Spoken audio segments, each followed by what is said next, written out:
اور باطل پرستوں کے درمیان ایک مناظرہ وقوع پذیر ہوا، جس میں اہل حق کا یہ دعویٰ تھا کہ محافل میلاد کا انعقاد کرنا، اس میں شرکت اور اس میں طعام اور اس طرح کے جتنی خوشی کے اظہار کے امور ہیں ان کا بجا لانا، یہ باعث اجر و ثواب اور مستحب عمل ہے۔ باطل پرستوں نے جواب دعویٰ کے اندر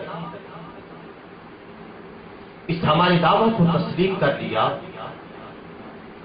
اور آگے سے جواباً دعویٰ تحریر کرتے ہوئے اس کو بدعت سیئہ لکھا۔ بحمد اللہ تعالی وہ 4.5 گھنٹے پر محیط اہل حق کی گفتگو اور باطل پرستوں کا تنزل کا شکار ہونا مناظرین کے لیے آج بھی سیدھی موجود ہے۔ اپنی اس شکست فاش کو چھپانے کے لیے انہوں نے مکاری ہیلا سازی کی کوشش کی، بعد میں نئی ریکارڈنگ کروا کے اس کو مناظرہ کی ریکارڈنگ کے ساتھ نتھی کرنے کی کوشش، جس کے جواب میں آج کی یہ نشست انعقاد پذیر ہے۔ ہمارا پہلا تو سوال یہ ہے کہ جب مناظرہ ہو چکا تھا تو اب دیوبندی حضرات کو مولوی ابو ایوب جھنگوی جو کہ مناظر تھا اور مولوی مقصود احمد جو کہ صدر مناظر تھے، ان کو یہ اثر نو ضرورت کیوں پیش آئی کہ وہ دوبارہ سے ریکارڈنگ کروائیں؟ یہ سوال ہے۔ اس سے یہ پتہ چلتا ہے کہ ان کی طبیعتیں اور ان کے ذہن اس چیز کو تسلیم کر چکے تھے کہ ہمیں شکست فاش ہوئی، اور وہ اس داغ کو دھونے کے لیے اور اپنے حلقہ احباب کو خوش کرنے کے لیے اس گھنونی سازش کا ارتکاب کر رہے تھے۔ پیارے بھائیوں، معزز سامعین و ناظرین، آپ نے دیکھا کہ اس نے اپنے مسجد کے ذہن میں بیٹھ کر جن چیزوں کا اظہار کیا کہ ہم نے وہاں پر ان کو لاجواب کر دیا، ان کے صدر مناظر کا کہنا تھا کہ میری ایک بات پر انہوں نے گرفت کی، میں نے اس پر بہت سارے دلائل دیے، اور وہ بات کیا تھی کہ اس نے اپنی ابتدائی گفتگو کے اندر جب وہ ہوا بافتہ ہو چکا تھا، اس نے یہ کہا تھا کہ جواب دعویٰ سے بڑا ہوتا ہے۔ اب میں نے اس پہ گرفت کرتے ہوئے دلیل کا تقاضا کیا تو وہ کبھی دائیں دیکھتا ہے کبھی بائیں دیکھتا ہے۔ جو غیر خدا کی مدد کو شرک سے تعبیر کرتے ہیں، اب وہ مدد کا منتظر تھا۔ ایسے میں اس کو کسی نے نیچے سے تبیان القرآن تھمائی، اس کی تھوڑی سی ہوش ٹھکانے آئی، مجھ سے مخاطب ہو کے کہنے لگا کہ یہ دیکھو جناب دلیل ہے۔ اب اس کا دعویٰ کیا تھا کہ جواب دعوت سے بڑا ہوتا ہے، یہ اس نے کہا تھا۔ ہم اس پر دلیل کا تقاضا کر رہے تھے، لیکن اس نے آیات پڑھی اور یہ کہا کہ دیکھو کہ یا ایھا الناس اعبدوا، یہ دعویٰ ہے، اور بعد والی جو آیات ہیں یہ جواب دعویٰ ہے۔ افسوس، سچ افسوس اس مدرس پر کہ جس نے ایسا شاگرد تیار کر کے اہل حق کے سامنے مناظرہ لڑنے کے لیے بھیجا۔ افسوس ایسے مدرسہ پر کہ جہاں پر اس طرح کی لوگ تیار کیے جاتے ہیں جس کو مناظرہ کے اصول سے بالکل بھی آگاہی نہیں ہے۔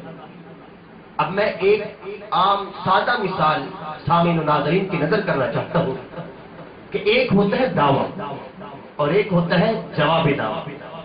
مدعی جو ہے وہ دعویٰ کرتا ہے اور سائل اور مجیب جو ہے وہ اس دعوے کا رد کرتا ہے. یہ اصول مناظرہ کی بنیادی کتاب ہے مناظرہ رشیدیہ. اس کے اندر بھی مدعی کی تعریف یہ کی گئی ہے کہ والمدعی من نصب نفسه لاثبات الحکم، کہ مدعی وہ ہے کہ جو حکم کو ثابت کرنے کے لیے اپنے آپ کو پیش کرے، اور جبکہ مجیب جو ہے وہ اس حکم کی تردید کے لیے اپنے آپ کو پیش کرتا ہے، اس حکم کی نفی کے لیے اپنے آپ کو پیش کرتا ہے. والسائل من نصب نفسه لنفیہ، مجیب وہ ہے کہ جو اس حکم کی تردید کے لیے اپنے آپ کو پیش کرتا ہے. اب کتنی بڑی اس نے جسارت کی معذرت، اس نے اللہ تعالیٰ کو ہی مدعی بنا کے پیش کیا اور اصول مناظرہ کے مطابق اس نے اللہ تعالیٰ کو ہی مجیب بنا کے پیش کیا. یعنی اللہ تعالیٰ خود ہی دعویٰ کر رہا ہے کہ لوگوں میری عبادت کرو، اور آگے خود ہی مجیب بن کے اس دعویٰ کا انکار کر رہا ہے. یعنی معنی یہ بنا عام فہم، معنی یہ بنا کہ اللہ تعالیٰ ایک آیت میں عبادت کرنے کا حکم ارشاد فرماتا ہے اور بعد والی آیات میں اس کا انکار فرماتا ہے. تو یہ اقتضاد ہے. قرآن مجید فرقان حمید میں اقتضاد نہیں، اس کے دو مضمون آپس میں ٹکراتے نہیں ہیں. یہی اس کے کلام اللہ ہونے کی سب سے بڑی دلیل. تو کتنی بڑی جسارت کی اس نے کہ معاذ اللہ ثم معاذ اللہ تعالیٰ کو ہی مدعی اور اللہ تعالیٰ کو ہی مجیب بنا کے پیش کیا، اور بار بار یہ کہتے رہے کہ دیکھو ان کے گھر سے حوالہ آیا، دیکھو ان کے گھر سے ہم حوالہ دے رہے ہیں. جناب صدر مناظر صاحب، آپ یقیناً میری گفتگو کو سماعت کریں گے اور ہو سکتا ہے کہ اس کو کبوں کا شوربہ سمجھ کر ہڑپ کرنے کی کوشش کریں اور اپنے اس ذلت کے داغ کو چھپانے کی مزید کوشش کریں. یہ بات سن لیجئے کہ آپ نے بالکل اصول مناظرہ کے برعکس اپنی گفتگو کی ہے، اور آپ نے معاذ اللہ تعالیٰ کی شان میں گستاخی کی ہے اور قرآن پہ ایک قسم کا عدم اعتماد کیا ہے، اور یہ سری کفر ہے. ناظرین، یہ تو ان کے صدر مناظر کا حال تھا، اور پھر آگے سے مجھے کہنے لگا کہ آپ دلیل کی تعریف کر دیں، میں اس پہ دلیل دیتا ہوں. یعنی کہ بھونگی اس نے ماری ہے تو دلیل مانگنا تو ہمارا حق تھا. اب اس تقاضا کو پورا کرنے کے لیے وہ مزید مجھ سے تقاضا کر رہا ہے. حالانکہ بحمد اللہ تعالیٰ یہ اہل حق کے مدارس ہے اور ہم اہل حق کے نمائندہ بن کے گئے تھے. ہمارے مدارس کے اندر تو بحمد اللہ تعالیٰ دوسرے تیسرے سال کے لڑکے جو ہیں وہ جانتے ہیں کہ دلیل مرشد کو کہتے ہیں، اسی لیے تو الحمدللہ ہمارے صاحب مرشد والے ہوتے ہیں. اور اصطلاح کے اندر دلیل اس قیاس کو کہتے ہیں کہ دو یقینی مقدموں سے مرکب ہو. اس بات کے مجھ سے تقاضا کر رہا تھا کہ جو کو پیش کرنے میں دلیل لانے میں وہ ناکام رہے. اور بحمدللہ تعالیٰ پھر پورے مناظرے کے اندر جو انہوں نے جواباً دعویٰ کیا تھا کہ میلاد پاک کی محافل سجانا اور مدینہ منورہ کے ماڈل بنانا اور کیک کاٹنا یہ بدعت سیاح ہے، ایک دلیل بھی قرآن و سنت سے وہ پیش نہیں کرتے. الحمدللہ ہمارے فاضل مناظر نے پورے مناظرے کے اندر قرآن و سنت کے براہین اور دلائل پیش کیے ہیں، اور اس انداز میں پیش کیے ہیں کہ ان کے لٹکتے چہرے اور ان کی افسردہ شکلیں ان کی شکست فاش کا بیجن ثبوت تھی. اور اس موقع پر تو کچھ بھی جواب نہ دے سکے. الحمدللہ ثم الحمدللہ حق کا اس وقت بھی اظہار ہوا. آج بھی حق غالب ہے. آج بھی ہم انہیں دعوت فکر دیتے ہیں کہ میلاد پاک ہی ہر صدی میں اس امت کی تجلی رہی ہے، اور میلاد پاک کی محافل کا ایک تسلسل پوری امت کے اندر جو ہے وہ دکھائی دیتا ہے. یہ بدعت سیاح نہیں ہے. ہمارے مناظر نے ان کے گھر سے اس کو ثابت کیا کہ یہ باعث جو ثواب اور مستحب عمل. سامعین و ناظرین، دیوبندی حضرات نے سرے دست تو جس جگہ کا تعین تھا مناظرہ کے لیے اس سے راہ فرار اختیار کیا، مناظر کو بدلا اور موضوع مناظرہ میں پورے مناظرہ کے اندر انہوں نے گفتگو نہیں کی اور جو شرائطی مناظرہ تھی ان سے بھی انحراف کیا۔ میں اپنے سامعین و ناظرین سے یہ پوچھتا ہوں کیا یہی وہ بنیادی اصول اور ضوابط نہیں ہوتے جن کی بدولت مناظرہ کا نتیجہ اخذ کیا جاتا ہے؟ اس میں سے وہ کون سی چیز تھی جس پر وہ کار بند رہی؟ شرائط مناظرہ کے اندر یہ بات طے شدہ تھی، اور اگر آج بھی آپ سیریز کو سنیں تو بندہ ناچیز کو بار بار یہ بات دہراتے پائیں گے کہ پہلی اور آخری ٹرم ہماری ہوگی، چونکہ دعویٰ ہم نے کیا اور پہلی اور آخری ٹرم ہماری ہوگی۔ انہوں نے حسب روایت اس سے بھی انحراف کیا۔ جب آخری ٹرم کی باری آئی تو کھڑے ہو کر نعرہ بازی کرنے لگے۔ ہم نے تقاضا کیا بھی اصول کے مطابق طے شدہ معاملہ تھا کہ پہلی اور آخری ٹرم ہماری تھی، لیکن وہ اس سے راہ فرار اختیار کر گئے۔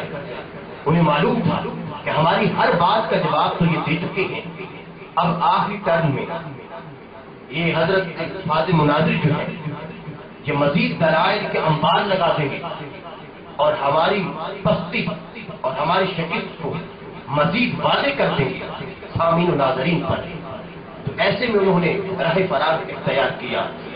سامعین اب خود ہی فیصلہ کرے، جو شخص معین جگہ سے فرار اختیار کرتا ہو یا جس شخص نے موضوع مناظرہ سے فرار اختیار کیا ہو یا جس شخص نے اپنے مناظر کا نام لے کر پھر مناظر بدلا ہو یا جو شخص شرائط کی حدود میں رہ کر مناظرہ کرنے کا پابند نہ ہو، اب بھی مناظرہ کیا ہم ہارے ہیں؟ اب بھی کیا کوئی تشویش میں مبتلا ہے کہ مناظرہ کس کے حق میں ہے؟ بحمد اللہ تعالی ہم نے اس کو ان کو بھاگنے نہیں دیا۔ ایک جگہ سے راہ فرار اختیار کیا تو ہم نے دوسری جگہ کا بندوبست کیا، اور ان کے صدر مناظر یہ کہتے رہے کہ ہم پہلے وہاں پہ پہنچے۔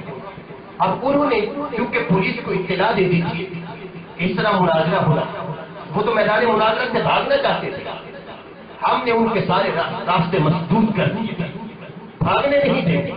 ایسے حق کا کارواں اتنے دور سے حق کی اذان پڑھنے کے لیے گیا ہے، بھاگو گے تو کہاں جاؤ، بھاگنے نہیں دیں۔ ایسے میں جب یہ صورتحال سامنے آئی تو طے یہ پایا کہ 11 آدمی ان کے اور 11 آدمی ہمارے ایک وقفے سے فلاں جگہ پر پہنچ جائے جس جگہ کی تعین ہوئی، اور اس وقفے کو اس نے معاذ اللہ لوگوں کو یہ ثابت کر ہم وہاں پر پہلے سے پہنچے ہوئے تھے، وہ آ رہے تھے۔ اس کا پس منظر یہ تھا جو میں نے آپ سے عرض کیا کہ در حقیقت لله الذي شرفني بالمناظرة على حفلة الميلاد، والصلاة والسلام على حبيبه قرة العين والفؤاد وعلى آله وأصحابه والتابعين لهم بالإحسان إلى يوم الميعاد. أما بعد فأعوذ بالله من الشيطان الرجيم. بسم الله الرحمن الرحيم. قل بفضل الله وبرحمته فبذلك فليفرحوا هو خير مما يجمعون. آمنت بالله صدق الله مولانا العظيم وبلغنا رسوله النبي الكريم الأمين. إن الله وملائكته يصلون على النبي يا أيها الذين آمنوا صلوا عليه وسلموا تسليما. الصلاة والسلام عليك يا سيدي يا رسول الله. الصلاة والسلام عليك يا سيدي يا حبيب الله. الصلاة والسلام عليك يا سيدي يا نبي الله وعلى آلك وأصحابك يا سيدي يا رحمة للعالمين. مولاي صل وسلم دائما أبدا على حبيبك خير الخلق كلهم. حشر تک ڈالیں گے ہم پیدائش مولا کی دھوم، حشر تک ڈالیں گے ہم پیدائش مولا کی دھوم، مثل فارس نجد کے قلعے گراتے جائیں گے، خاک ہو جائیں ادب جل کر مگر ہم تو رضا، دم میں جب تک دم ہے ذکر ان کا سناتے جائیں گے۔ اللہ رب العالمین کے فضل و کرم سے اللہ پاک نے مناظرہ کوہاٹ کے اندر ہم اہل سنت و جماعت کو ایک واضح فتح اور کامیابی عطا فرمائی، اور اہل باطل کا منہ جو پہلے ہی کالا تھا اللہ تعالیٰ نے ان کو اور کالا کر دیا، اور ہمارے امام نے جو ایک مجدہ سنایا تھا کہ حشر تک ڈالیں گے ہم پیدائش مولا کی دھوم، مثل فارس مسجد کے کلے گراتے جائیں گے، یعنی جس طرح نبی علیہ السلام کی آمد پر فارس کے اندر جو بادشاہ کا محل تھا اس کے 14 کنکرے گر گئے، تو اعلیٰ حضرت رحمۃ اللہ علیہ فرماتے ہیں کہ ایسے ہر دور کے اندر اہل حق جو ہے وہ اہل باطل کے قلعے گراتے جائیں گے۔ اسی کے مطابق کوہاٹ کی سرزمین پر اہل حق نے اہل باطل کے جھوٹے قلعوں کو گرایا، اور فتح اور کامیابی کے ساتھ وہ سرشار ہو کر تو اسی بات پر مخالفین نے اکتفا نہیں کیا، بلکہ بعد میں بیٹھ کر انہوں نے اپنے کچھ جھوٹ چھپانے کے لیے، جس طرح اور کئی جھوٹ بولنے پڑتے ہیں، تو کئی اور جھوٹ انہوں نے اپنی طرف سے بولے، لیکن جھوٹ جھوٹ ہی ہوتا ہے، بندہ 1000 بھی بول لے ایک کو چھپانے کے لیے پھر بھی کبھی جھوٹ چھپ سکتا نہیں۔ اب اس سلسلے میں اگر وہ کسی موضوع پر مناظرہ کرتے، معراج شریف کے موضوع پر، تو ان کے اپنے بندوں نے ان کو جوتیاں مارنی تھیں اور ان کو کہنا تھا کہ ظالموں ادھر سارے کام یہ خود تم کرتے ہو، معراج شریف کے موضوع پہ اشتہار چھاپتے ہو، جلوس نکالتے ہو، سارے کام تم خود کر رہے ہو، اور ادھر تم اس پہ مناظرے بھی کر رہے ہو کہ یہ بدعت ہے۔ انہوں نے پھر کوشش کی کہ اپنے بندوں کے سامنے ہمیں رسوا نہ کیا جائے، تو انہوں نے پھر موضوع سے رائے فرار اختیار کیا، کبھی نور بشر کا موضوع شروع کر دیا، کبھی چیلنج کرنے لگ گئے کہ ہم جو بندی کافر نہیں ہیں، ہماری بارات جو ہے وہ کفریہ نہیں ہے، حالانکہ یہ ایسے موضوع ہیں کہ ان کے اوپر کئی بار پہلے مناظرہ ہو چکا ہے اور یہ تسلیم بھی کر چکے ہیں، جو بندی خود اپنی کفریات یہ مان چکے ہیں اور ان مناظروں کے اندر خود یہ اپنی شکستیں مان چکے ہیں، انشاءاللہ میں ان کا حوالہ آپ میں پیش کروں گا۔ اس وقت صرف میں چند ایک جھوٹ جو اس نے بولے تھے اور ہمارے اوپر الزام لگایا تھا، تو ان کا پردہ چاک کرنا یہ ہمارے ذمہ ہے، تاکہ پتہ چل سکے کہ جو سادہ لوگ بیچارے مسلمان ہیں وہ کہیں ان کے اس جنگل میں نہ آ جائیں اور دھوکے میں نہ آ جائیں، تو ان کو اس دھوکے سے بچانے کے لیے ہم نے ان کے جھوٹ کا پردہ چاک کرنا چاہا۔ اس سلسلے میں سب سے پہلا جھوٹ اس نے یہ بولا الیاذ باللہ کہ اہل سنت و جماعت کا قرآن مجید کے اوپر ایمان نہیں ہے۔ استغفر اللہ، معاذ اللہ ثم معاذ اللہ، کہ اہل سنت کا قرآن مجید کے اوپر ایمان نہیں۔ حالانکہ یہ بات روز روشن کی طرح واضح ہے کہ یہ جو دیوبند ہے یہ اتنا گند ہے کہ اس کے اندر سوائے گند کے اور کوئی چیز تمہیں نظر نہیں آئے گی۔ دیوبند پورے کا پورا مطلب وہ گند کا پلندہ ہے، پورا گند۔ اب اس سلسلے میں آپ نے پہلی بات تو یہ دیکھنی ہے کہ کیا قرآن مجید کے اوپر ایمان کس کا نہیں ہے۔ اگر یہ بات ثابت ہو جائے کہ دیوبند کا قرآن مجید کے اوپر ایمان نہیں، تو پھر ماننا پڑے گا کہ جو انہوں نے الزام ہمارے اوپر لگایا وہ ان کی اپنے گھر کی بات تھی، وہ اپنی گند جو ہے وہ ہمارے اوپر ڈالنا چاہتے تھے، لیکن اہل حق جو ہے وہ کبھی بھی ان کا گند قبول کرنے کے لیے تیار نہیں، ہم انہی کا گند جو ہے وہ انہی کے سپرد کرتے ہیں۔ دیکھو قرآن مجید کے بارے میں یہ ان کی جو کتاب ہے اس کا یہ فیض الباری شرح صحیح بخاری، اور لکھنے والا پتہ ہے کون ہے؟ دیکھیں یہ مولوی امام الاثر الشیخ محمد انور الکشمیری سما دیوبندی، یہ جو سما دیوبندی والا ہے پولیس ہے، یہ قرآن مجید کے بارے میں یہ لکھتا ہے صفحہ نمبر 395 پر کہ قرآن مجید کے اندر صحابہ کرام نے جان بوجھ کر بھی غلطی کی ہے اور اس کے اندر جان بوجھ کر تعریف کر دی ہے، قرآن پاک کو بدل دیا ہے، اور کچھ معاذ اللہ غلطی کے ساتھ ان سے تعریف ہو گئی ہے۔ یہ قرآن مجید ان کے نزدیک اصلی نہیں ہے، کہتے ہیں قرآن مجید کو بدل دیا گیا ہے، صحابہ کرام نے جان بوجھ کر بدلا۔ اب پوری دیوبندیت کے اندر اگر کوئی سانس ہے، اگر کوئی دم ہے، تو میں کہتا ہوں کہ پوری نجدیت اکٹھی ہو جائے اور اس بات کا جواب دے کہ تم نے جو قرآن پاک کے بارے میں یہ دعویٰ کیا کہ قرآن مجید کو بدل دیا گیا، حالانکہ اللہ پاک نے ان کی حفاظت کا ذمہ خود لیا ہے اور اس کو کوئی بھی بدل سکتا ہی نہیں ہے۔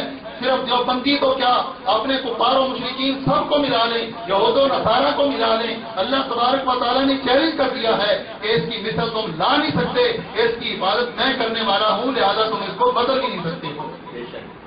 جب اس قرآن مجید کو بدل نہیں سکتے تو پھر انہوں نے جو تحریف کا دعویٰ کیا، دیکھیں کتنی واضح بات ہے۔ ہم نے کوئی جھوٹ نہیں بولا، ہم نے کوئی غلط بیانی نہیں کی، ہم نے ان کا گند وہ ان کو اوپر واضح کیا ہے کہ یہ قرآن مجید کے بارے میں تمہارا یہ عقیدہ ہے، اور اس کے ساتھ ساتھ انہوں نے جو ہمیں الزام دیا مقیاس حنفیت کے اندر، مقیاس حنفیت کے اندر یہ لکھا ہوا ہے کہ الیاذ باللہ تمہارے عمر اشرف صاحب جو ہے وہ قرآن مجید کے اوپر ایمان نہیں رکھتے۔ یہ مقیاس حنفیت میرے ہاتھ میں یہ کتاب ہے، آپ اس کی عبارت پڑھیں، سیاق و سباق پڑھیں۔ انہوں نے تو یہ بتایا ہے کہ اشرف علی تھانوی نے یہ گند کھولا ہے، قرآن مجید کا انکار اشرف علی تھانوی نے کیا ہے۔ انہوں نے یہ بات جو لکھی ہے میں مختصر سے آپ کے سامنے پڑھتا ہوں۔ قرآن مجید کے اندر اللہ تعالیٰ فرماتا ہے ذالک من انباء الغیب نوحیہ الیک، یہ غیب کی خبریں ہیں جو ہم نے وحی کیا اس کو آپ کی طرف، یعنی رسول اللہ صلی اللہ علیہ وسلم کی طرف۔ حفظ الایمان مصنفہ مولوی اشرف علی تھانوی صفحہ نمبر 7، آپ کی ذات مقدسہ پر علم غیب کا حکم کیا جانا اگر بقول زید صحیح ہو تو دریافت طلب امر یہ ہے کہ اس غیب سے مراد بعض غیب ہے یا کل غیب۔ اگر بعض علم غیبیہ مراد ہیں تو اس میں حضور کی ہی کیا تفصیل، ایسا علم غیب تو زید امر بلکہ ہر طبیب و مجنون بلکہ جمیع حیوانات و بہائم کے لیے بھی حاصل ہے۔ الیاذ باللہ، الیاذ باللہ، کتنا بڑا اس نے کفر بتا کہ نبی علیہ السلام کے علم کو اس نے کہا کہ حضور علیہ السلام کے لیے علم غیب کیسے ہو سکتا ہے؟ ایسا علم غیب تو چوپایوں کے لیے بھی، ایسا علم غیب تو ڈگروں کے لیے بھی، حتیٰ کہ ہر قسم کے جو چار گھڑیا مخلوق آ جاتی ہے۔ تو ظالم نے یہ کتنا بڑا کفر بات دیا کہ ایک طرف علم غیب نہ مانے تو نبیوں کے لیے نہ مانے، اور ظالم ماننے لگ جائے تو کتوں کے اندر بھی ماننے لگ جاتے ہیں۔ یہ ان کی اثر ہے، اس کتے کے بارے میں اور ہر بہائم اور جانور کے بارے میں انہوں نے علم غیب مانا۔ اب میں یہ پوچھتا ہوں، پوری دیوبندیت سے میرا یہ سوال ہے کہ یہ جو کتے وغیرہ کے اندر علم غیب مان رہے ہیں بہائم کے اندر، علم غیب کا ذریعہ تو اللہ کی وحی ہے، وحی کے لیے اللہ تعالیٰ علم غیب عطا کرتا ہے۔ اگر رسولوں کو علم غیب عطا نہیں کیا گیا تو جس نے رسولوں کے علم غیب کا انکار کیا اس نے وحی کا انکار کیا یا نہیں کیا؟ اس نے قرآن مجید کا انکار کیا یا نہ کیا؟ جس نے قرآن مجید کا انکار کر دیا، ہمارے نبی علیہ السلام کی کتاب کو نہ مانا اور کتوں کے لیے اور خنزیروں کے لیے الیاذ باللہ اس نے کتاب بھی مان لی، اس نے علم غیب بھی مان لیا، سب کچھ خود مان لیا۔ جب سب کچھ خود مان لیا تو اس سے پتا چلا کہ ان کا اس قرآن کے اوپر ایمان نہیں، بلکہ ان کا ایمان جو ہے وہ رذیل اور گندی مخلوق جو ہے وہ ان کے اوپر ان کا ایمان ہے۔ یہ ان کی اس بات کا جو مولانا عمر اشرف صاحب نے جواب دیا۔ اب اس میں انہوں نے یہ جو لوازمات آخر میں آ رہے تھے نا کہ تمہاری جو خرابیاں ہیں کہ اگر یہ مانا جائے کہ نبی علیہ السلام کا علم وہ الیاذ باللہ بہائم کی طرح ہے، چوپایوں کی طرح ہے، اگر حضور علیہ السلام کے علم کے بارے میں یہ مان لیا جائے تو اس سے یہ خرابیاں لازم آئیں گی کہ قرآن مجید جو نبی علیہ السلام کی اترا ہے اس کا انکار کرنا پڑے گا اور ان رذیل مخلوقوں کے لیے غیر ماننا پڑے گا۔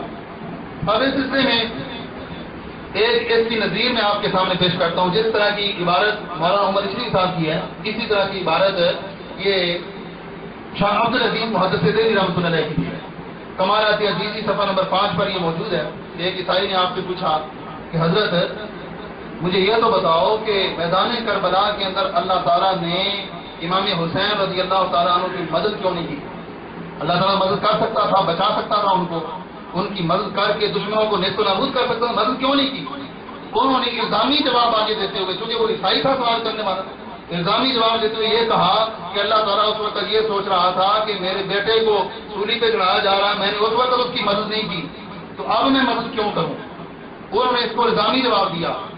اب اس سے اگر کوئی اس جیسا ظالم اور بیوقوف جو مولوی ابو ایوب جیسا ہے وہ یہ نتیجہ نکالنے لگ جائے کہ انہوں نے اللہ کا بیٹا مان لیا ہے الیاذ باللہ، اور انہوں نے الیاذ باللہ یہ مانا کہ اللہ سوچتا رہا ہے کہ میرے بیٹے کو سولی پہ چڑھایا گیا، تو یہ ساری انہوں نے الزامی بات کی ہے کہ تمہارے اس کفر کی وجہ سے جو آگے کفریات مزید لازم آ رہی ہیں اس کا انہوں نے بیان کیا ہے.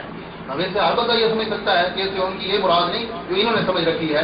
دوبارہ یہ کفر اور گند ان کا اپنا تھا اور انہوں نے ہمارے اوپر یہ الزام لگانے کی کوشش کی. انشاءاللہ عزیز جو بھی منصف مزاج اور جو بندیوں میں نیا بھی پھنسا ہے ان کے گند کو بھی جانتا نہیں ہے, وہ جب ساری چیزیں دیکھے گا تو وہ مان جائے گا کہ سارا گند جو ہے وہ دیوبند کے اندر اکٹھا کر دیا گیا ہے.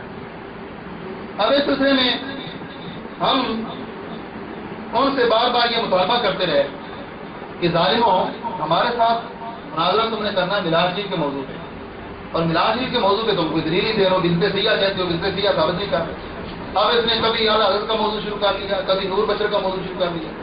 ہم کہتے ہیں کہ اگر کوئی بات میلاد شریف کے متعلق ہے تو اعلیٰ حضرت کی کوئی بات دکھاؤ, کیونکہ ہمارے مسئلے کا جو شفقت قائم ہے تشفت اور علیہ کی جس کو تم رضا خان معاذ اللہ, وہ جو مسلک ہے وہ امام احمد رضا خان فاضل بریلوی رحمۃ اللہ علیہ انہوں نے جو بند کے اوپر فتوے لگائے ہیں اور ان کی عبارات کو کفریہ قرار دیا ہے تو انہیں کی وجہ سے ہے. تو چاہیے یہ تھا کہ مناظرے کے اندر ان کی بات پیش کی جاتی, تو ان کی جو شاگرد ہیں مولانا حشمت علی خان صاحب جو ہمارے مسلم بزرگ ہیں ان کی کوئی بات پیش کی جاتی, اور غیر معروف کبھی کسی کی بات دکھا دی کبھی کسی کی بات دکھا دی. ہم ہر وقت مناظرہ جنگ کے اندر بھی ہم یہ مطالبہ کرتے رہے ہمارے اساتذہ اکرام کہ ہم اعلیٰ حضرت کی بات کا جواب دینے کے لیے تیار ہیں. ان کے جو شاگرد ہیں مولانا حشمت علی خان صاحب, مولانا سردار احمد صاحب جو ان کے شاگردوں کے شاگرد ہیں, ہم ان کی باتوں پہ جواب دینے کے لیے تیار ہیں. لیکن جو ہر ایرا غیرہ جو ہے اس کے بارے میں ہم پابند نہیں ہیں. جس طرح کہ ہم تمہارے اکابرین جو جن کا دیوبند میں بڑا مقام ہے اور دیوبند ان کو ولی سمجھتے ہیں اور دیوبند کو تشخص قائم ہے, ہم جو عبارتیں پہلے بھی دکھا چکے ہیں اب بھی دکھائیں گے, وہ ان لوگوں کی دکھائیں گے جن کو دیوبندی اپنے سر کا تاج ماننے والے ہیں. اب دیکھیں اس سلسلے میں کہ دیوبند کے اندر جو ہے وہ کتنا بڑا گند ہے, اسی گند کو آج ہم نے واضح کرنا ہے. باقی میلاد شریف پر تو ہم دلائل پہلے سب بھی دے چکے ہیں, اس کے اوپر جو اعتراض ہوا ہے انشاءاللہ اس کا بھی جواب دیں گے بعد میں بھی. اس کے گند کتنے بڑے ہیں یہ تھانوی صاحب کی کتاب ہے افادت یومیہ جلد نمبر 4 صفحہ نمبر 265. افادت یومیہ یہ ملفوظات ہیں مولوی اشرف علی تھانوی کے. کوئی بندہ بھی پڑھ کر یہ فیصلہ کرے گا کہ جن خبیثوں کے قطب الاقطاب اور حکیم الامت ایسے ہوں ان کے چیلوں کا حال کیا ہوگا. دیکھیں ان کا حکیم الامت اور قطب الاقطاب کتنا بڑا گند کھولتا ہے. کہتا ہے کہ فرمایا, کہتا بھی نہیں فرمایا, ایک روز پیشاب کر رہا تھا, بھائی صاحب نے آ کر میرے سر پر پیشاب کرنا شروع کر دیا, اور ایک روز ایسا کہ بھائی پیشاب کر رہے تھے اور میں نے ان کے سر پہ پیشاب کرنا شروع کر دیا. ایک بڑے بھائی کے سر کے اوپر پیشاب کیا اور چھوٹے نے بڑے اور بڑے نے چھوٹے کے, یہ ان کے اندر گند ہے. اب دیکھیں ایک دوسرے کے سر کے اوپر پیشاب کرنا, یہ سر ہے ہی اس قابل جو نبی علیہ السلام کی محبت سے خالی ہو, جس دل میں یہ نہ ہو وہ جگہ ہم کو کر کی ہے. اعلیٰ نے پہلے فرما دیا کہ جس دل میں میرے محبوب کی محبت نہ ہو اس دل کے اندر بھی پیشاب ہوتا ہے, اس دماغ کے اندر بھی پیشاب ہوتا ہے. اس لیے تھانوی کے سر کے اس کے اندر یہ لکھا ہے, یہ تذکرۃ الرشید جلد نمبر 2 اور صفحہ نمبر 299. ایک بار ارشاد فرمایا میں نے ایک بار خواب دیکھا. یہ مولوی رشید احمد گوئی بیان کرتا ہے. گند گوئی وہی گند ہم نے ثابت کرنا, گند اور گوئی. یہ کہتا ہے کہ ایک بار خواب دیکھا کہ مولوی محمد قاسم صاحب عروس کی صورت میں ہیں اور میرا ان سے نکاح ہوا ہے. سو جس طرح زن و شوہر میں ایک کو دوسرے سے فائدہ پہنچتا ہے اسی طرح مجھے ان سے اور انہیں مجھ سے فائدہ پہنچا. یہ کوئی بندہ کہہ سکتا ہے یار عوام میں سے کوئی بندہ بھی ان کے جو پیر ہیں اور ان کے جو استاد ہیں قطب الاقطاب یہ شروع میں لکھا ہوگا, اور اعلیٰ حضرت کے نام سے بھی ایسے حدیثوں کو یاد کرتے ہیں. اتنے بڑے بڑے القابات ان کو دیے ہوئے ہیں. اور گند دیکھیں کہ ایک دوسرے سے قاسم نوتوی بھی اور رشید احمد گوئی بھی دونوں یہ دارالعلوم کے بہت بڑے مینار ہیں, اور ایک دوسرے کا ہم ایک دوسرے سے شادی کر رہے ہیں اور فائدہ اتنا حاصل کر رہے ہیں.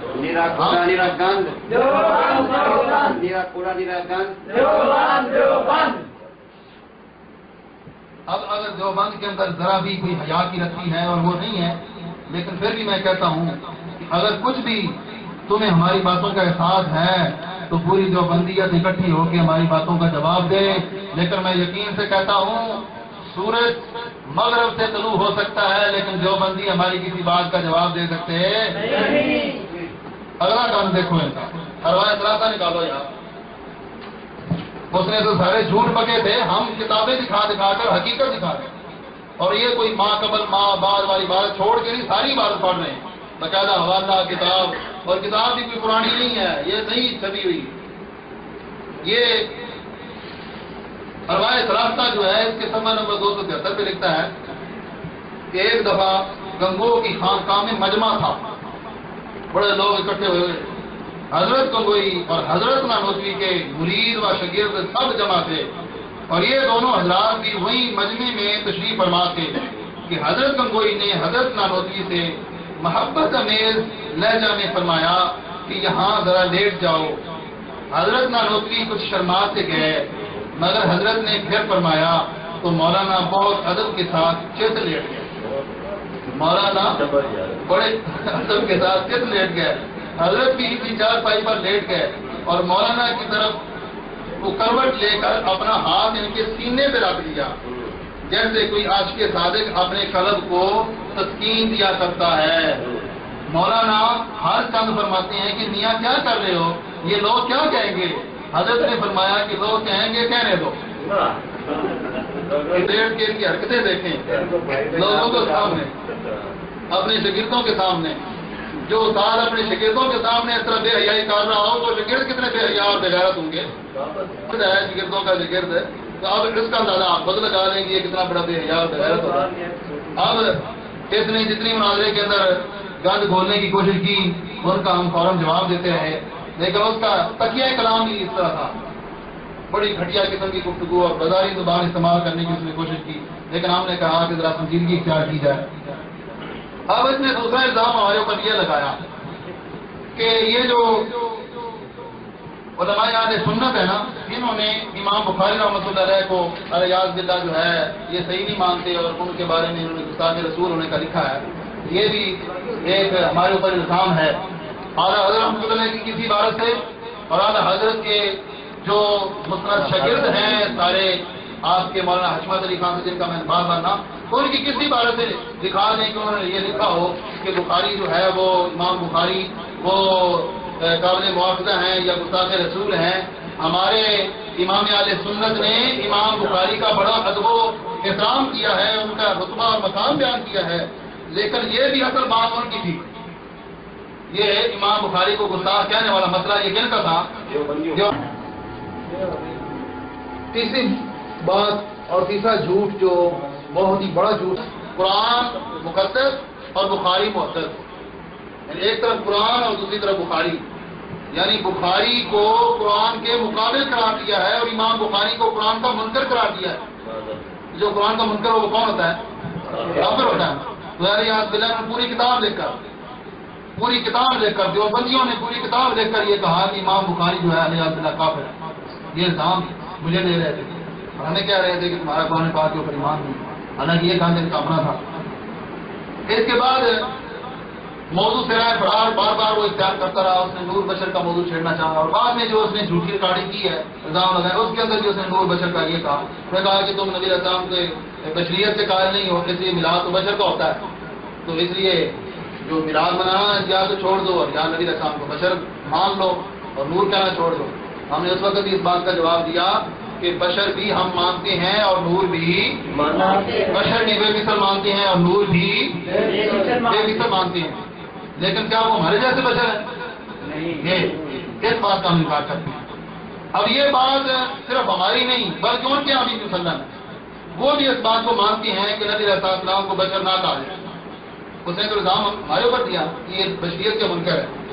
یہ ان کے مولوی مفتی محمد شفیع سرگودا کے جو ہیں ان کی کتاب ہے کلمۃ الایمان اور اس کے صفحہ نمبر 22 پر یہ لکھتے ہیں کہ انبیاء علیہ السلام کو خصوصاً سرور انبیاء صلی اللہ علیہ وسلم کو صرف لفظ بشر سے یاد نہ کیا جائے، لفظ بشر سے یاد نہ کیا جائے. خود انہوں نے بشریت کا انکار کیا یا نہ کیا؟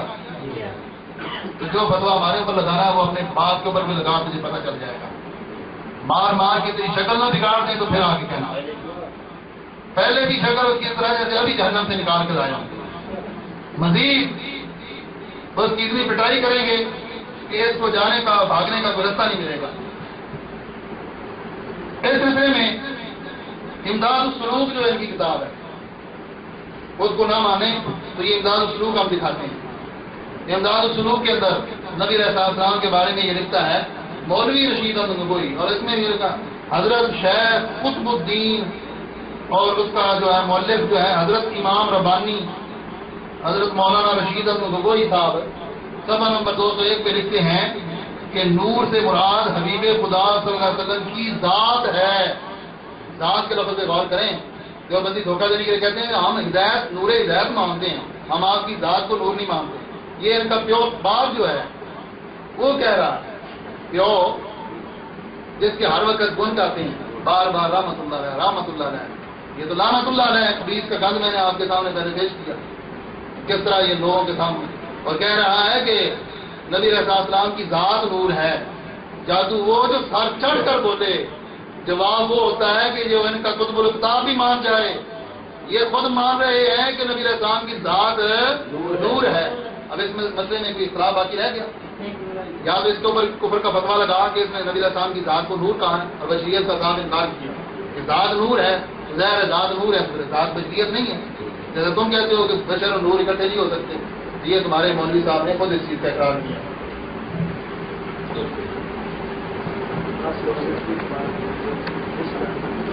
اور یہاں یہ روایت راسا کا جو ابھی میں نے حوالہ پیش کیا تھا، قاسم النوتوی کے بارے میں یہ کہتا ہے نہ مانے خبیث تو نبی علیہ السلام کو بھی نور نہ مانے، اور ماننے لگ جائیں تو قاسم النوتوی کے لیے کیا کہتے ہیں؟ حضرت مولانا النوتوی کی خدمت میں حاضر ہوا ہوں اور کبھی بلا وضو نہیں کیا. میں نے انسانیت سے بالا درجہ ان کا دیکھا ہے، بالا درجہ ان کا دیکھا ہے. وہ شخص ایک فرشتہ مقرر تھا جو انسانوں میں ظاہر کیا گیا، فرشتہ مقرر تھا. ماننے پہ آ جائیں تو قاسم النوتوی کو نور مان لیں اور اس کی بشریت کا انکار کر دیں، اور نہ مانے خبیث تو نبی علیہ السلام کے نور کو بھی نہ مانے. یہ ان کی عقل کے اوپر پردہ پڑا ہوا. اس کے ساتھ ساتھ آپ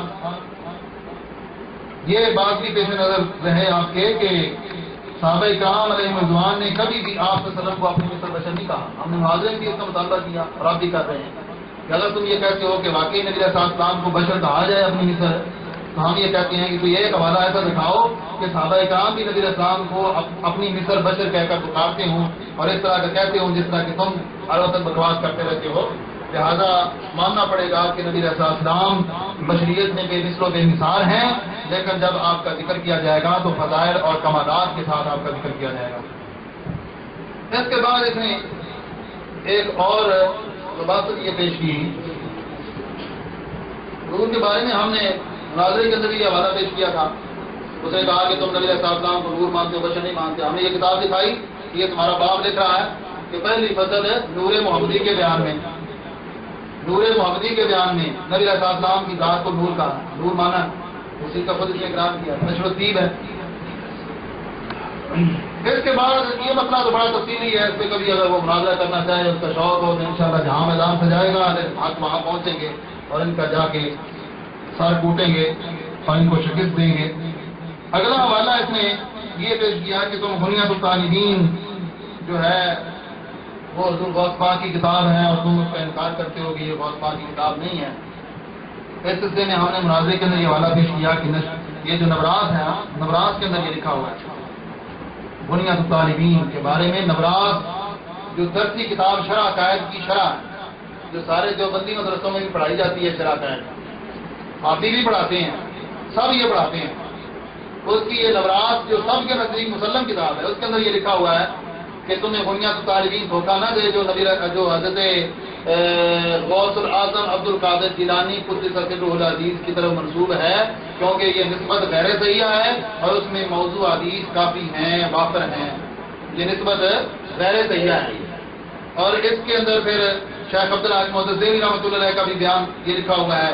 یہ برفردار ملتانی صاحب یہ کہتے ہیں کہ شیخ عبدالحق محدث دہلوی رحمۃ اللہ نے یہ بھی فرمایا ہے کہ یہ جو بنیاد الطالبین ہے یہ حضور غوث پاک کی کتاب ہے. ہم نے کوئی اپنا حوالہ پیش نہیں کیا تھا. ہم اگر کہتے تو انکار کر دیں، نہیں ہم مانتے. یہ کس کا حوالہ ہم نے پیش کیا؟ اکابرین کا، شیخ عبدالحق کا، عبدالعزیز جو ہیں ان کا حوالہ ہم نے پیش کیا، محقق الجلال کا حوالہ پیش کیا. اب اس کا جو جواب ہمارے ذمہ دینا چاہتا تھا کہ تم اس کا جواب دو کہ یہ بنیاد طالبین تمہارے لکھ رہے ہیں کہ یہ کتاب ان کی ہے، تو ہم یہ کہتے ہیں کہ اس کا جواب تم دے دو، اس کا جواب ہم دیں گے. اگر یہ مانا جائے کہ واقعی یہ بنیاد طالبین حضور غوث پاک کی کتاب ہے، تو میں اگر اس کے حوالے پڑھنے لگ جاؤں نا تو اس کے اندر کافی کچھ ایسا لکھا ہوا ہے کہ جو بندی اپنے ہاتھ کانوں کو لگائے گا، کہے گا اس کتاب کو چھوڑنا ہمارے لیے منظور ہے، ہم اس کو غوث پاک کی طرف منسوخ نہیں کرتے. ویسے تو وہ بھی کہہ رہا تھا کہ میں قادری ہوں، غوث پاک کی طرف اپنے آپ کو منسوخ کر رہا تھا. کل تک یہ نسبت کو نجائز کہتے رہے، اور ثانی نے روایت راستہ میں یہ نسبت کو الیاذ باللہ اشرفی اس نے کہا کہ یہ نسبت میں پسند نہیں کرتا. نسبت کے یہ قائل نہیں تھے. اور میں یہ پوچھتا ہوں کہ اگر قاضی نسبت رکھنا جائز ہے، صحیح ہے، تو کیا صحابہ کرام نے کسی نے بھی اپنے نسبت کے ساتھ قاضی لکھا ہے؟ کسی صحابی نے اپنی نسبت کے ساتھ قاضی لکھا ہے؟ اگر لکھا ہے تو کوئی دکھائے جو بندی آ کر اس میں مناظرہ کر. اگر نہیں لکھا ہوا تو جو کام صحابہ کرام نے نہ کیا وہ بدعت ہوتا ہے. تو اپنے نام کے ساتھ قاضی لکھ کر بدعت کر رہا ہے یا نہیں کر رہا؟ اور جو بدعتی ہوتا ہے وہ جہنم کا کتا ہوتا ہے. اب ماننا پڑے گا مفتی ابو ایوب کو جو قاضی لکھ رہا ہے کہ یہ بدعت کر کے اپنے آپ کو جہنم کا کتا بنا رہا ہے. اب اس کتاب کے صفحہ نمبر 41 پر بنیاد طالبین کے اندر یہ لکھا ہے کہ لیس منا من حلق الشاربہ، کہ جس نے اپنی مونچھیں مڑوا دی وہ ہم میں سے نہیں، مسلمان نہیں. جس نے مونچھیں مڑوا دی وہ مسلمان ہے. کیا لکھا ہوا بنیاد طالبین میں؟ جس نے مونچھیں مڑوائی وہ ہم میں سے نہیں. اب یہ تبلیغی جماعت والے اور دیوبندی کیا کہتے ہیں؟ رگڑ کے اس طرح نام و نشان نظر نہیں آئے. ساری چیزیں مراد یہ ہے کہ نکراس کینچی کو کہتے ہیں. نکراس سے بالوں کو جڑوں کے پاس سے کترا ڈالو اور اس طرح سے مڑانا نہایت ناگوار حرکت ہے. اس طرح سے مڑوانا، اس طرح سے. اب یہ اکثریت ان کی دیکھیں گے تو ان کی مونچھیں جو ہے وہ رگڑی ہوئی ہوں گی، مونچھیں نہیں ہوں گی ان کی. اکابرین بھی ان کی ایسی کرتے تھے. تو اگر بنیاد طالبین کو ماننا ہے تو پھر مونچھیں مڑوا کر اپنے آپ کو کافر بھی ماننا پڑے گا، کیونکہ ان کے اندر انہوں نے یہ لکھا ہے کہ جو مونچھیں مڑوائے وہ مسلمان نہیں ہوتا. تو صاف ظاہر ہو گیا کہ یہ بنیاد طالبین جو ہے یہ غوث پاک کی طرف جو منسوب نہیں ہے. سے یہ مطالبہ کیا کہ یہ جو بات ایک مسلم ہے کہ نبی علیہ السلام کی ولادت باصادت ربیع الاول شریف کے مہینے کے اندر ہوئی، یہ مسئلہ متفق علیہ ہے. اتنا متفق علیہ ہے کہ یہ نشر الطیب آپ دیکھیں تھانوی نے خود اقرار کیا کہ نبی علیہ السلام کی ولادت باصادت 12 ربیع الاول کو. انہوں نے اکثر کا قول لکھا ہے 12 ربیع الاول کو، اور سب کا اتفاق لکھا ہے کہ آپ کی ولادت باصادت ربیع الاول کے اندر ہوئی. باقی طریقوں کا بعض نے 9 لکھا ہے، بعض نے 10 لکھا ہے، 12 لکھا ہے.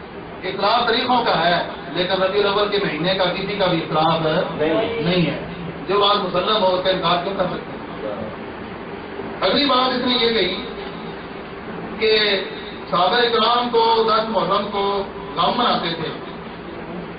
یہ صحابہ کرام نبی علیہ السلام کی ولادت باصادت والے دن غم مناتے تھے. تو میں یہ پوچھنا چاہتا ہوں کہ تمہارے نزدیک 12 ربیع الاول تو نبی علیہ السلام کی ولادت کا دن ہے نہیں. 12 ربیع الاول نہیں تو کون سا دن ہے؟ 10 محرم کا. اور 10 محرم کو تم کہتے ہو نبی علیہ السلام کی ولادت والے دن غم منانا چاہیے. تو پھر جس طرح شیعوں کے ساتھ پہلے تمہارا ناتا تھا، تمہارے جو ہے وہ قریبی تھے، تو آپ بھی ان کے ساتھ ناتا اپنا مضبوط کر کے جس طرح وہ ماتمی جلوس نکالتے ہیں تم بھی ان کے جلوس میں شامل ہو جائے، تاکہ یہ لڑائی جھگڑے فساد وغیرہ ملک کے اندر ہوتے ہیں اس موقع پر یہ سارے ختم ہو سکیں. ان کے ساتھ تم بھی مل جاؤ، پیچھے ہم آج حق رہ جائیں گے اور باطل وہ سارے اکٹھے ہو جائیں گے، شیعہ اور دیوبندی سارے ایک لائن میں ہو جائیں گے. اگر یہ واقعی ایسے جائز ہے تو پھر کیوں نہیں کرتے ہو؟ غم مناؤ، خوشی منانا جب جائز نہیں ہے تو غم مناؤ. اور ظلم یہ ہے کہ خبیث جو ان کا مولوی رشید المنگوئی ہے اس سے پوچھا گیا فتاوی رشیدیہ میں کہ بچے کی جو سالگرہ ہے، سالگرہ بچے کی وہ جائز ہے یا نہیں ہے؟ سالگرہ جانتے ہو نا، سال بعد بچے کی ولادت پر خوشی کرنا، تو کہتا ہے کہ بچے کی سالگرہ جائز ہے، بچے کی سالگرہ جائز ہے۔ کس نے لکھا ہے؟ مولوی شکر کو کوئی نہیں۔ اگر سارے بچے کی سالگرہ جائز ہے تو نبی الانبیاء صلی اللہ علیہ وسلم کا میلاد تو نہیں جائز؟ کیا بچے کی ولادت بار بار ہوتی ہے کہ ہر سال اس کی ولادت پر خوشی منائی جاتی ہے؟ اس کی ولادت ایک بار ہوئی ہے۔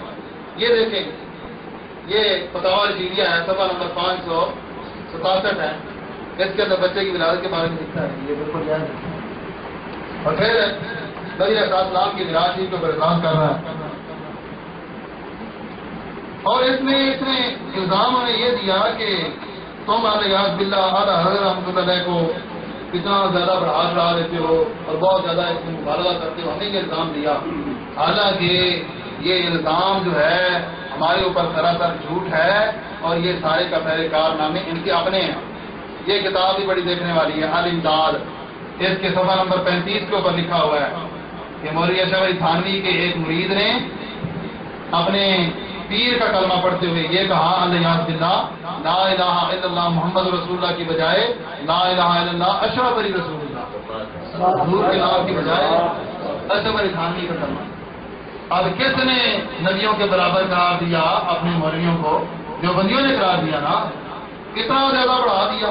صرف خواب کی بات نہیں، اگر کہتا بیداری کے اندر بھی کہ جب میں بیدار ہوا تو تھانوی کے سامنے جا کر یہ کہا، اور وہ خبیث آگے سے روکنے کی بجائے کیا کہتا ہے کہ اس واقعہ میں تسلی تھی کہ جس طرف تم رجوع کرتے ہو وہ بیانی ادارہ متبع سنت ہے۔ آگے سب کو دعوت دے رہا ہے، کس نے وجہ اچھا خواب دیکھا ہے اور آپ جو بیان کر رہا ہے بڑا اچھا کرتا ہے۔ اور درود سنے دیوبندیوں کا درود کیا ہے؟ درود ہے دیوبندیوں کا اللہم صلی علی سیدنا و نبینا و مولانا اشرف علی، یہ دیوبندیوں کا درود ہے، اشرف علی۔ اس سے آپ خود یہ فیصلہ کریں کہ یہ اپنے نبیوں کے بارے میں یہ عقیدہ رکھتے ہیں کہ وہ الیاذ باللہ نبی علیہ السلام کے برابر ہے، نبی علیہ السلام کا کلمہ پڑھنے کی ضرورت نہیں ہے، یہ اپنے اشرف علی تھانوی کا کلمہ بھی پڑھ رہے ہیں اور اس کا درود بھی پڑھ رہے ہیں۔ اچھا جی، اس کے بعد انہوں نے ہمیں یہ الزام دیا کہ تم میراث شریف کو بعض تمہارے علماء نے مصحف لکھا ہے، بعض نے مباد لکھا ہے، بعض نے جو اس کو درجہ دیا ہے، تم اس کی وضاحت کرو۔ تو ہم نے اس سلسلے میں یہ ان سے مطالبہ کیا ہے کہ تم یہ بتاؤ کہ تمہارا اس بارے میں نظریہ کیا ہے؟ کوئی اپنا بھی تو متفقہ ہے، جو متفقون علیہ تمہارا مسئلہ ہے وہ بھی تو بیان کرو نا۔ ہمیں یہ بتاؤ کہ تم میراث شریف کو بدعت کہتے ہو۔ تمہارے بعض حدیثوں نے تو یہ لکھا ہے کہ فتاوی رشیدیہ میں کہ میراث شریف بدعت ہے، ہر حال میں ناجائز ہے، اور محنت المفنت کے اندر میراث کو مستحب و جائز قرار دیا گیا ہے اور شرعاً پسندیدہ کہا گیا ہے۔ اور یہ وہ کتاب ہے کہ جو ان کی مسلم، جس طرح ہمارے ہاں چلا عقائد ہے، ان کے ہاں یہ عقائد کے اوپر مطلع کتاب ہے المحنت، اس کے اندر یہ لکھتا ہے۔ اور کلیات امدادیہ کے اندر میراث شریف کے بارے میں یہ لکھا ہے کہ یہ بدعت نہیں، ایک جگہ لکھا ہے بدعت ہے اور ایک جگہ لکھا ہے بدعت نہیں۔ اب اس سے بڑی خباست اور کیا ہو سکتی ہے؟ ایک جگہ میراث شریف جو ہے وہ بدعت ہو اور وہ دریا عبور کر کے جب ادھر آ جائے اور یہاں آ کر وہ سنت بن جائے، مستحب بن جائے، مباح بن جائے، کوئی اپنا بھی تو ایک نقطۂ نظر واضح کرو نا۔ اس سلسلے میں اس نے مجلس مولود میں آنے کے اوپر اعتراض کرتے ہوئے کہا تھا کہ یہ عقیدہ غلط ہے، حالانکہ کلیات امدادیہ کے اندر یہ کہا گیا کہ حاجی امداد اللہ مہاجر مکی رحمۃ اللہ علیہ وہ خود مجلس میلاد کا انعقاد بھی کرتے ہیں اور نبی علیہ السلام کی تشریف آوری کا عقیدہ رکھ کے کرام بھی کرتے ہیں، وہ فیصلہ ہی انہوں نے اس بارے میں لکھا ہے۔ یہ مجلس مولود میں سرکار دو عالم صلی اللہ علیہ وسلم کی تشریف آوری کا کے اعتقاد کو کفر و شرک کہنا حد سے بڑھنا ہے، میلاد کو ذریعہ برکات سمجھتے ہیں۔ جو خود کہتے ہیں کہ میں ہر سال میلاد مناتا ہوں، اس کو ذریعہ برکات سمجھ کر، تو پھر اس کے اوپر اعتراض کرنا یہ کسی مسلمان کو زیور نہیں دیتا۔ اب اس سلسلے میں سب سے بڑا جو اس کا الزام تھا ہمارے اوپر، جس کا ہم جواب دینا بہت ضروری سمجھتے ہیں، کہ اس نے الیاذ باللہ اعلیٰ حضرت رحمۃ اللہ علیہ کے بارے میں بڑے ہی نازیبا جملہ بولتے ہوئے اس نے یہ کہہ دیا کہ الیاذ باللہ ان کے نزدیک یہ خنزیر وغیرہ اور اس طرح کی باتیں اس نے کی، ان کو یہ بات لکھ رہے ہیں۔ حالانکہ یہ اتنا بڑا جھوٹ ہے، اتنا بڑا جھوٹ ہے کہ میں یہ کہتا ہوں کہ دیوبندی سارے آج سے لے کر عبداللہ ابن ابی ابن سلول تک پورا جو ان کا سلسلہ نسب ہے نا، سب کو اکٹھا کر لیں اعلیٰ حضرت کی کتاب سے یہ ثابت کر دیں کہ اللہ نے لکھا ہوگی یہ چیزیں حلال ہیں جنم جائز ہیں، تو میں یہ اعلان کر رہا ہوں ان کے سامنے کہ اگر دیوبندی سارے اکٹھے ہو کے بھی آ جائیں تو پھر بھی یہ ثابت نہیں کر سکتے کہ اعلیٰ حضرت نے ان باتوں کو جائز لکھا ہے، کبھی بھی یہ ثابت نہیں کر سکتے۔ لیکن جھوٹ کتنا بڑا ہے، یہ دیکھیں فتاوی رضویہ، علیہ باللہ ہمیں یہ الزام دیا تھا کہ تم ہمارے اعلیٰ حضرت نے یہ لکھا ہے کہ اصل اشیاء میں طہارت ہے۔ یہ میں پوری بات آپ کے سامنے پڑھ دیتا ہوں، کسی بندے کے اندر بھی کوئی بھی قاری آدمی جو اس کو پڑھے وہ انصاف کی نظر کے ساتھ ایک بار اس کو ضرور دیکھے اور اس کے بعد پھر دیوبندی خیانت کو دیکھے کہ یہ منافق بے ایمان پہلے بھی اس طرح منافق تھے، اب بھی اتنی بڑی منافق کر رہے ہیں۔ کتنے بڑے منافق ہیں، آدھی عبارت پڑھ دی اور آدھی چھوڑ دی۔ قرآن مجید میں یہودیوں کی حیثیت بتائی گئی ہے، آفتوں میں ہونا بباد کتاب میں وطن پر ہونا بباد، کہ جو اپنے مطلب کی رہی وہ پڑھ لی اور جہاں سے آگے بات کا جواب مل رہا ہو وہ بات نہ پڑھی۔ دیکھو ابن قمیض نے کیا کہا اعلیٰ حضرت کے اوپر الزام لگاتے ہوئے کہ علیہ باللہ انہوں نے ان چیزوں کو جائز قرار دے دیا ہے۔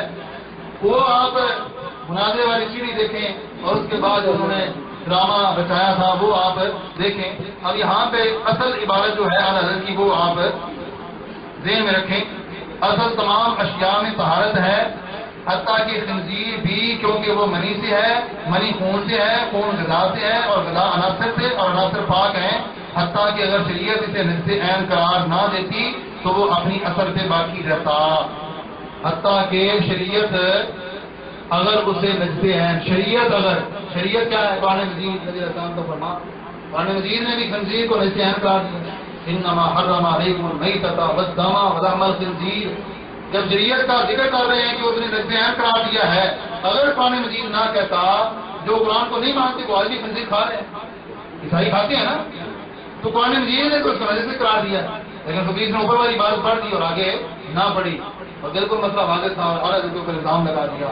اور ہم نے جو باتیں پیش کی تھی کہ تمہارے یہاں جو کچھ جائز ہے، کوہ کھانا کار ثواب ہے، کوہ کار ثواب، نہ مانے خبیث تو میلاد کو کار ثواب نہ مانے، ماننے لگ جائے تو توبے کو بھی کار ثواب، صرف جائز مباح یا حلال ہی کار ثواب۔ جو خبیث کھانے والے ہوں اور اس طرح کی پلیل چیزیں ہوں تو انہوں نے پلیل ہی جملے بولنا ہوتے ہیں، کھاتے بھی گند ہے، نکالتے بھی گند ہے، منہ سے بھی گند نکلتا ہے۔ یہ زاغ معروفہ کے بارے میں، زاغ معروفہ مشہور کام جانتے ہیں کیا ہوتا ہے،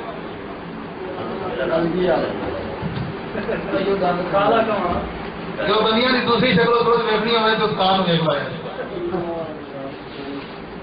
یہ سوال کیا گیا حلال کوا کھانا، جس جگہ زاغ معروفہ کو اکثر حرام جانتے ہوں اور کھانے والے کو برا کہتے ہوں تو ایسی جگہ اس کوا کھانے والے کو کوئی ثواب ہوگا یا نہ ثواب ہوگا؟ نہ جواب ثواب ہوگا، کوا کھانے پائے ثواب ہوگا۔ اللہ اکبر، ہماری کسی بات کا بھی وہ جواب نہ دے سکا، ساری باتیں ہماری کوے کا شوربہ تمہیں کڑپ کر کے دکھائیں یہ حوالہ۔ اور پوری دیوبندیت کو چیلنج ہے کہ اگر یہ تمہارے ہاں جائز ہے، کھانا حلال ہے، کار ثواب ہے، کسی ایک حدیث سے ثابت کر دو کہ یہ معروف کبا کھانا حلال ہے، جائز ہے، اس کو فاسق کرا دیا۔ حرم شریف میں مارنا جائز قرار دیا گیا ہے، بخاری شریف کے اندر ہے، یہ موجود ہے کہ حرم شریف کے اندر اس کو مار سکتے ہو۔ اتنا خبیث ہے، اتنا بلید ہے کہ ان کو یہ کہتے ہیں کار ثواب ہے۔ اب ہم یہ کہنا چاہتے ہیں کہ تمہارے یہاں جو چیزیں حلال ہیں، اعلیٰ حضرت نے واضح کر دیا تھا کہ شریعت نے ناجائز قرار دیا تھا، لیکن ان کے مولوی اشرف علی تھانوی نے علیہ باللہ حفاظت یومیہ کے اندر، حفاظت یومیہ جلد نمبر 6 کے اندر یہ لکھتا ہے علیہ باللہ، عقلاً جو ہے اگر دیکھا جائے نا، عقل کا تقاضا تو یہ ہے، تھانوی کہتا ہے عقل کا تقاضا تو یہ ہے کہ ماں کے ساتھ عقلاً زنا کرنا بھی جائز ہے۔ اور اس کی دلیل کیا دیتا ہے آگے کہ پہلے سارا ہی ماں کے پیٹ میں تھا، ایک ادھر چلا گیا تو کیا ہوگا؟ اب آپ دیکھیں ایسی باتیں اگر لوگوں کو پتہ چل جائیں، جو سیدھے سادھے لوگ بیچارے ان کے نظر میں آئے ہوئے ہیں، ان کو پتہ چل جائیں تو وہ ہر وقت اس گند کے اوپر پیشاب کریں گے، کبھی بھی اس کو گلے سے نہیں لگائیں گے، میرا یہ یقین ہے۔ اور میں سارے اپنے مسلمان بھائیوں کو اس وقت یہ پیغام دینا چاہتا ہوں کہ حتی امکان جتنا ہو سکے اس گند سے بچو. یہ گند سراسر منافقت ہے، یہ سراسر دھوکہ ہے، یہ دین کا لیبل لگا کر لوگوں کے ایمان کو لوٹ رہے ہیں، منافقت لوگوں کے دلوں میں بھر رہے ہیں. اتنا بڑا گند کہ ماں کے بارے میں بھی ماں کو بھی معاف نہیں کیا. اور آگے کہتا ہے کہ اگر عقل کا تقاضا تو یہ ہے کہ گو کھانا بھی جائے گا. گو کھانا بخانا جسے اردو میں کہتے ہو، گو کھانا. کہتا ہے کہ پہلے جب سارے پیٹ کے اندر تھا، اب بندہ دوبارہ کھا رہے اس میں کیا ہے. دلیلیں دیکھیں اس زمین سے، گو کھانے کو جائز قرار دے رہا ہے. دکھاؤ یہ بھی حوالہ. اور ہم یہ کہتے ہیں کہ ذرا اب جب مناظرہ کرنے کے لیے آنا تو یہ ساری چیزیں ہم تمہیں اخلاق ہم تجھے یہ چیزیں کہیں گے کھانے کو، یہ جائز لکھا ہے تو اس کو کھاؤ. اور عقلاً تقاضا بھی ہے، حالانکہ عقل ایک نور ہوتی ہے کہ جہاں بندے کی رہنمائی جو ہے نہ ہو رہی ہو تو اللہ تبارک و تعالیٰ عقل کے ذریعے سے بندے کی رہنمائی فرماتا ہے. عقل ایک نور ہے. نور نواز کے اندر اس کو جو کہا گیا ہے کہ عقل ایک نور ہے. جن خبیصوں کے اندر عقل ہوتی نہیں ہے. عقل ہوتی تو خدا سے نہ لڑائی لیتے، یہ گھٹائیں اسے منظور بڑھانا تیرا. الحمدللہ ہم نے وہاں پہ مناظرے کے اندر بھی یہ ثابت کیا تھا. ہمارے فاضل صدر مناظر صاحب نے یہ کہا تھا کہ نرا کوڑا نرا گند جو بند. آج ہم نے وہ وعدہ اس وقت بھی پورا کیا، آپ بھی پورا کر رہے ہیں کہ یہ سراسر گند ہے. نرا کوڑا نرا گند، نرا کوڑا نرا گند، دیوبند دیوبند. نرا کوڑا نرا گند، دیوبند دیوبند، نرا کوڑا نرا گند، دیوبند دیوبند، نرا کوڑا نرا گند. دیوبند دیوبند دیوبند. اس نے بار بار ہم سے یہ مطالبہ کیا تھا کہ تم نے یہ کہا ہے کہ غوث پاک اور غوث پاک تو کہنا جو ہے وہ شرک ہے. تو ہم سے کہتا رہا کہ ہمیں کوئی حوالہ دکھاؤ. کوئی ایک حوالہ ہو تو ہم دکھائیں نا. جب ساری تمہاری کتابیں بھری پڑی ہوں تو ہم کیا کیا تمہیں دکھائیں. خود بھی کچھ دیکھ لیا کرو، اندھے تو نہیں ہو. یہ کتاب اس کی تقویۃ الایمان کا میں نے حوالہ دیا تھا اور اس کے صفحہ نمبر 31 پہ لکھتا ہے کہ یہ غوث پاک کا جو مفہوم اور معنی ہے کہ بندے کی حاجتیں پوری کرنا، فریاد کو پہنچنا. بہت کمانا ہی ہے، کسی لغت میں دیکھ لیں جو فریاد کو پہنچنے والا ہوتا ہے. ان کے مولوی اسماعیل دہلوی نے حاجتیں پوری کرنا، فریاد کو پہنچنا، یہ ساری چیزیں مشکلیں ٹالنے، دستگیری کرنی، یہ ساری چیزیں اس نے شرک لکھی ہیں. یہ ساری چیزیں اس نے کیا لکھی ہیں؟ شرک لکھی ہیں. اب اس سے یہ واضح نہیں ہو رہا کہ غوث پاک کو غوث پاک نہیں مانتے. یہ مولوی اسماعیل دہلوی تو اس کا انکار کر رہا تھا، لیکن الحمدللہ ہم نے مناظرے کے اندر جس طرح باقی بہت سی چیزیں منوا لی، ہم نے مناظرے کے اندر حضور غوث الاعظم رضی اللہ تعالیٰ عنہ کا بھی نام ایسے منوا لیا. یہ بھی بہت بڑی فتح اور کامیابی ہے. اللہ کے فضل و کرم سے اس میں بہت بڑی کامیابی ہمیں حاصل ہوئی. اور اس میں آ کر میں یہ حوالہ پیش کرنا چاہتے ہیں کہ اگر اس کو یہ ہے اور قطب الافطاب اس کو کہا ہے، بڑے اشد العذاب کتاب اس کی ہے، اشد العذاب. اس کے اندر یہ لکھتا ہے، مولوی کہتا ہے کہ اگر خان صاحب کے نزدیک، خان صاحب کہتا ہے علیہ رحمۃ اللہ کو، بعض علماء دیوبند واقعی ایسے تھے جیسا کہ انہوں نے انہیں سمجھا تو خان صاحب پر علماء دیوبند کی تکلیف فرض تھی. اگر وہ ان کو کافر نہ کہتے تو وہ خود کافر ہو جاتے. جیسے علماء اسلام نے جب مرزا صاحب کے عقائد کفریہ معلوم کر لیے اور وہ ختم ثابت ہو گئے، اب علماء اسلام پر مرزا صاحب اور مرزائیوں کو کافر و مرتد کہنا فرض ہو گیا. اگر وہ مرزا صاحب اور مرزائیوں کو کافر نہ چاہتے، وہ لاہوری ہوں یا قدری ہوں، وہ خود کافر ہو جاتے. کیونکہ جو کافر کو کافر نہ کہے وہ کافر ہوتا ہے. تیرے باپ نے خود مان لیا ہے. یہ ان کا ولی اللہ ہے. تذکرہ اولیاء دیوبند جو ہے اس کے اندر اس کو بہت بڑا القاب دے کر اس کو ولی اللہ شمار کیا. یہ کہہ رہا ہے کہ اعلیٰ حضرت پر دیوبندیوں کو کافر کہنا فرض تھا. اعلیٰ حضرت پر دیوبندیوں کو کافر کہنا فرض تھا. یہ خود مان چکے ہیں اس بات کو. تو اب یہ چیزیں ساری ان کے نزدیک مسلم ہیں. اور ہم آخر میں یہ پیغام دینا چاہتے ہیں کہ خدا را ذرا انصاف کی نظر سے اس پورے مناظرے کو آپ دیکھیں اور یہ جو ہم نے بعد میں ان کے الزامات کا جواب دیا ہے اس کو آپ سنیں اور دیکھیں. انشاءاللہ عزیز آپ کی مکمل تشفی ہوگی. اللہ تبارک و تعالی ہمیں ہمیشہ محبوب پاک صلی اللہ علیہ وسلم کے ذکر خیر کرنے کی توفیق عطا فرمائے اور ہمیشہ نبی علیہ السلام کے میلاد شریف کے اوپر ہمیں زیادہ سے زیادہ خوشی کرنے کا اللہ پاک ہمیں موقع فراہم فرمائے اور ہمیں اس کی استطاعت اور استعداد بھی عطا فرمائے. ہم نے یہ اشتہارات بھی دکھائے تھے، یہ کام اصل میں سارے خود کر رہے ہیں اور الزام ہمارے اوپر لگاتے ہیں کہ یہ بدعت ہے، یہ ناجائز ہے. یہ اشتہار آپ تو جگہ جگہ چھاپنے لگ رہے ہیں، جگہ جگہ ان کے اشتہار چھپ رہے ہیں اور کہہ یہ رہے ہیں کہ نہیں یہ بدعت ہے، زبان پہ اور دل میں کچھ اور.